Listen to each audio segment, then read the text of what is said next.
Hi guys, it's your girl Rookie here.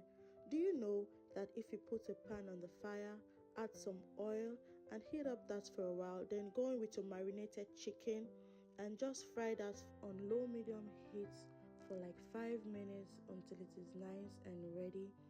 Then you can take it off the pan.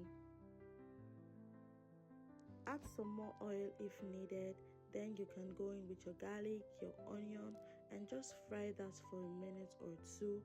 Then you can add your scotch bonnet pepper, your carrots, and just fry that on low medium heat for like a minute or two. Go in with your red bell peppers, your yellow bell peppers, your green peppers, and give everything a good nice mix. Add some beef seasoning and salt and just give everything a mix. Then you can go in with your fried chicken from earlier, mix everything up and pour in your mixed sauce. Guys, this sauce is a banger. I added cornstarch to the sauce to just thicken it up. Mix and let everything simmer for about 5 minutes. And guys, you have just made yourself a nice vegetable stir-fried sauce that you can pair well with rice or pasta. Trust me, this chicken stir-fried sauce is so good. Would you be trying this out? Let me know. Bye guys.